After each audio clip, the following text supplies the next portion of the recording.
Hey y'all, so I just got home, but let me tell y'all what happened today.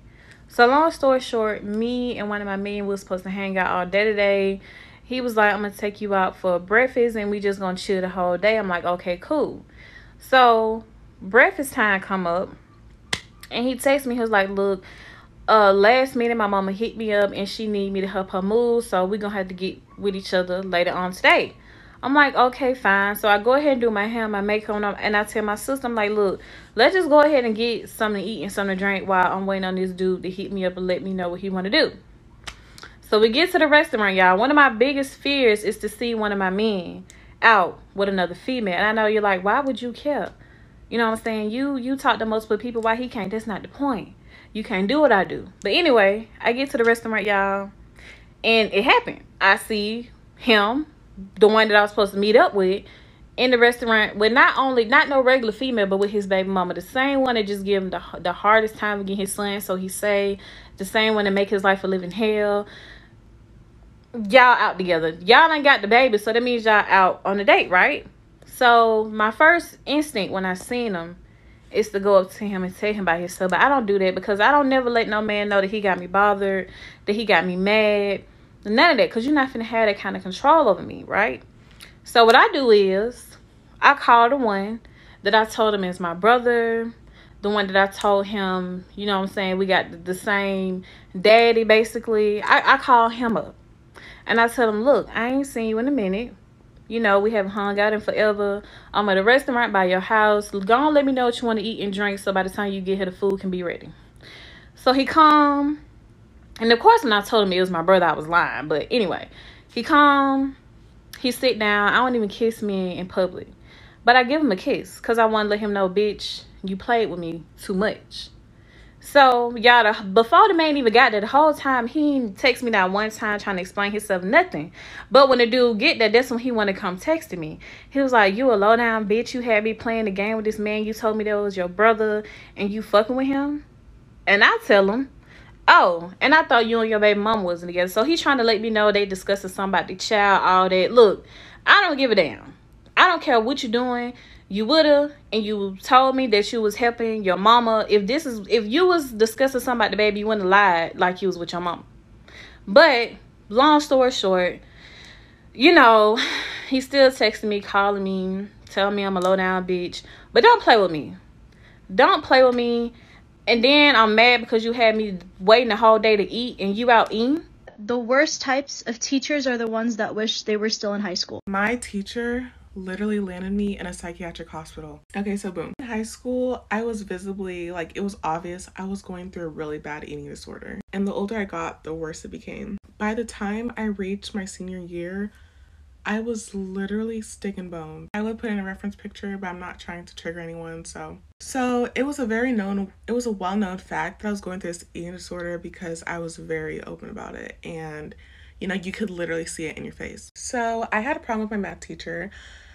I'll call her Karen. And she kind of always acted like she had some sort of animosity towards me because she was like, you know, she seemed young and like she was like hip with the kids or whatever. And like the popular kids who like used to be my old friend group, they would always come to her class talking trash about me, but like, you know, they're kids, so who cares? But it was very obvious she had this bias against me because she would like unravel it in like subtle ways. Like she would make me feel stupid for asking a question, or if I raise my hand over something, whatever it may be, she'll roll her eyes, or you know, like she just made me feel stupid. She made me feel dumb, and she like kind of looked down on me. Like she was acting like she was literally in that friend group. Like she was acting like we had beef, and I'm like, sis, you're like 32. But anyways, what really set me off is it was like October, I want to say. It was kind of like October-ish, it was around Halloween, and she had this little candy thing. She had this candy thing, and she was giving out to class if they answered questions correctly.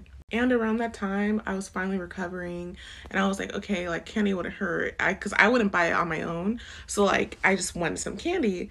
And I was answering all these questions, I was getting a bunch of candy, and towards the end, I think I wanted like Laffy Taffy, I don't know what it was, but I wanted something. And I went to her desk and I grabbed one, and she looked at me and she called me a cow. She literally called me a cow. The whole class kind of went silent because they were like, did she just do that? And I was just like standing there dumbfounded, And I was just baffled, honestly. So I immediately left her class. I went to my guidance counselor and I just like cried in her office for like an hour straight. When I got out of that office, people were coming up to me and they were like, "Oh, is it true that Karen made you cry? Like, we heard that she called you a cow, yada yada." And I was like, "Who'd you hear from?" And they said that she was talking about it. That Karen was talking about it, and so were the students in my class. And they were saying like it was kind of a joke.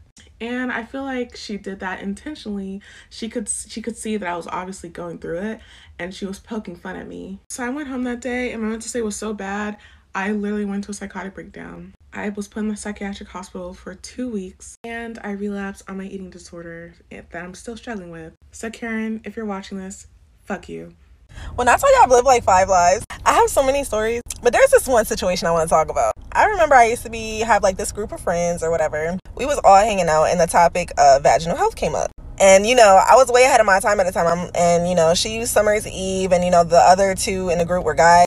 And I was just like, oh, no, that's bad for you. You're not supposed to use Summer's Eve down there and da-da-da-da-da. I was just reiterating things my doctor had told me. And I remember they all was laughing, trying to play me like my coochie ain't right or something because I don't use Summer's Eve down there. But the gag is, sometime after that, I had an encounter and I ate her coochie. And let me tell you, she need to stop using that Summer's Eve.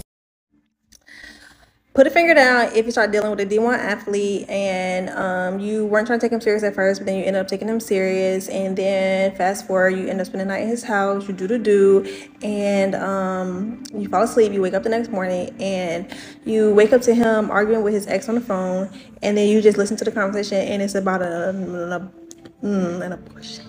And you go downstairs and you're like, okay, I'm just gonna leave because this is not what I want. So he's like, no, blah, blah, blah, or whatever. But then you leave anyway. But you still communicate with him. And then after the communication goes on for a little while, your feelings just get deeper and deeper and deeper. That's a mistake, of course. But then you end up going on a trip with a mutual friend of you guys that you didn't find out until you were actually on the trip. And then you come back, and then she ends up putting her best friend on with him, and then fast forward, you find out about the situation when you come back from the trip, and he denies everything about it. And then one day you sit outside of his house for 4 hours because he said he's not home, but he actually is home. But you're just sitting out there for 4 hours waiting, just keep letting him lie to you. You're texting him consistently.